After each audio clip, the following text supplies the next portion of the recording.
Have you ever walked past someone in tears and assumed someone else would help? What if the smallest act of kindness from a complete stranger could change the worst day of someone's life forever?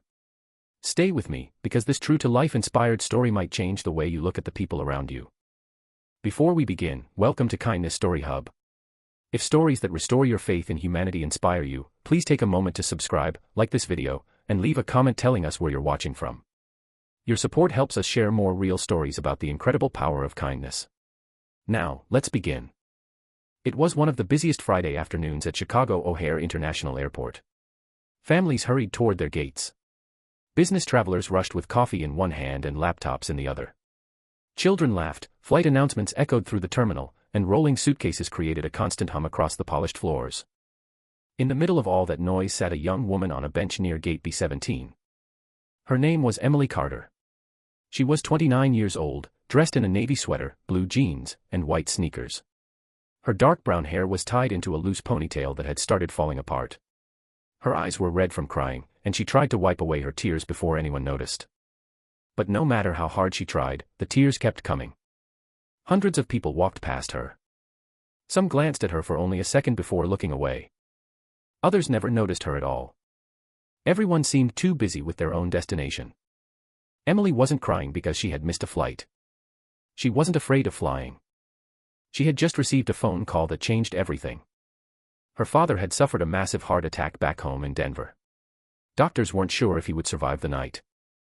Emily had been attending a work conference in Chicago, and the earliest flight home had been delayed for several hours because of severe weather. Every minute felt unbearable. She stared at the departure board again and again, hoping somehow the delay would disappear. Instead, another announcement came over the speakers. Flight 482 to Denver is now delayed an additional 90 minutes. Emily lowered her head into her hands. She felt completely helpless. At that exact moment, an older man walking toward another gate slowed down. His name was Robert Mitchell.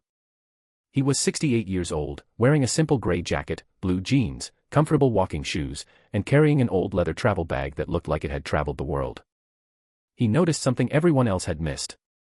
Emily wasn't just crying. She looked completely alone. Robert hesitated for only a moment before changing direction. He quietly walked over. Keeping a respectful distance, he smiled gently. "Excuse me," he said softly. "I don't want to bother you, but are you okay?" Emily quickly wiped her face. "I'm sorry," she whispered.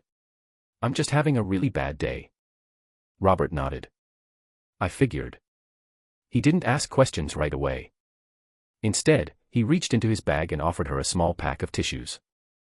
"It's not much," he said with a warm smile, "but sometimes it's enough to get through the next minute." Emily accepted them. For the first time in almost an hour, someone had treated her like she mattered. After a few quiet moments, she found herself telling him everything. About her father. About the delayed flight. About feeling powerless. Robert listened without interrupting. He didn't check his phone. He didn't rush her. He simply listened. When she finished, Robert quietly said something she would never forget. "My wife used to tell me that people don't always need answers.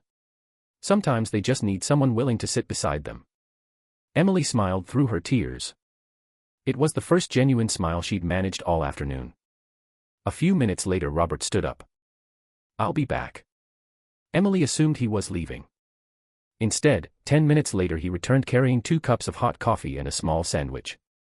"I figured you probably haven't eaten." Emily looked embarrassed. "I can't let you pay for this." Robert laughed. "You can repay me someday by helping someone else." She accepted. As they sat together eating, Robert shared stories about his own life. Several years earlier, his wife had passed away after a long illness. During those difficult months, complete strangers had shown him unexpected kindness. A nurse who stayed after her shift. A neighbor who quietly mowed his lawn. A young cashier who paid for his groceries when he forgot his wallet. "I realized something," Robert said. "The world isn't divided into strangers and friends. It's divided into people who choose kindness, and people who are still learning." Emily quietly repeated those words in her mind. The hours passed faster than she expected. Soon another announcement echoed through the terminal. Passengers traveling to Denver could now begin boarding. Emily stood up quickly. Finally. She was going home. She turned toward Robert. I don't even know how to thank you. He smiled. You already did. She looked confused. You reminded me why I still believe stopping for people matters. Then he reached into his jacket pocket. He handed her a folded piece of paper. Don't open it until you're on the plane. Emily hugged him tightly. Neither of them expected to see each other again. As she found her seat and the airplane finally lifted into the evening sky, Emily remembered the note. She unfolded it. Inside were only a few handwritten sentences. No matter what happens tonight, remember this. Love is never measured by the moments you arrive. It's measured by the moments you never stop caring. You are already exactly where your father would want you to be. Keep choosing kindness. Robert. Emily read the note again. And again. By the time the plane landed, she wasn't crying from fear anymore. She was crying because someone she had never met had carried part of her burden. When Emily reached the hospital, her father was still alive. The doctors had stabilized him. Recovery would be difficult, but there was hope. Over the following weeks, Emily stayed by his side. Whenever the days became overwhelming, she remembered Robert's words. Keep choosing kindness. Months later, after her father recovered enough to return home, Emily couldn't stop thinking about what had happened at the airport. She decided to make one simple promise. Whenever she saw someone struggling, she wouldn't assume someone else would help. She would be the person who noticed. That promise changed her life. She volunteered at hospitals. She helped travelers who looked lost. She paid for meals when families were having difficult days. She carried extra gift cards in her purse just in case someone needed them. She discovered something remarkable. Kindness always came back. Not as money. Not as fame. But as hope. Nearly 2 years later, Emily found herself back at the same airport. As she waited near another gate, she noticed a young college student sitting alone with tears running down his face. Most people walked right past him. Emily smiled to herself.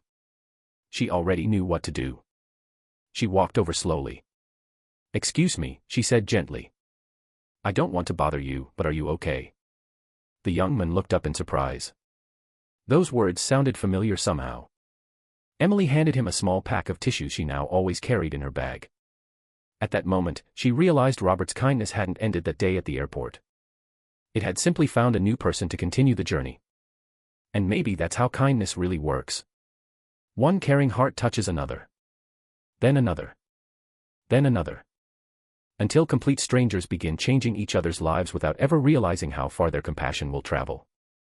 If there's one lesson this story teaches us, it's this: you never truly know what battle someone is fighting. A smile, a listening ear, a cup of coffee, or a few kind words may seem small to you, but they could mean everything to someone else. Today, choose to notice the person everyone else overlooks. Your kindness might become the story they remember for the rest of their life. Thank you for spending time with us here on Kindness Story Hub. If this story touched your heart, please subscribe, like this video, and share it with someone who believes kindness can still change the world. And remember, kindness costs very little, but its impact can last forever.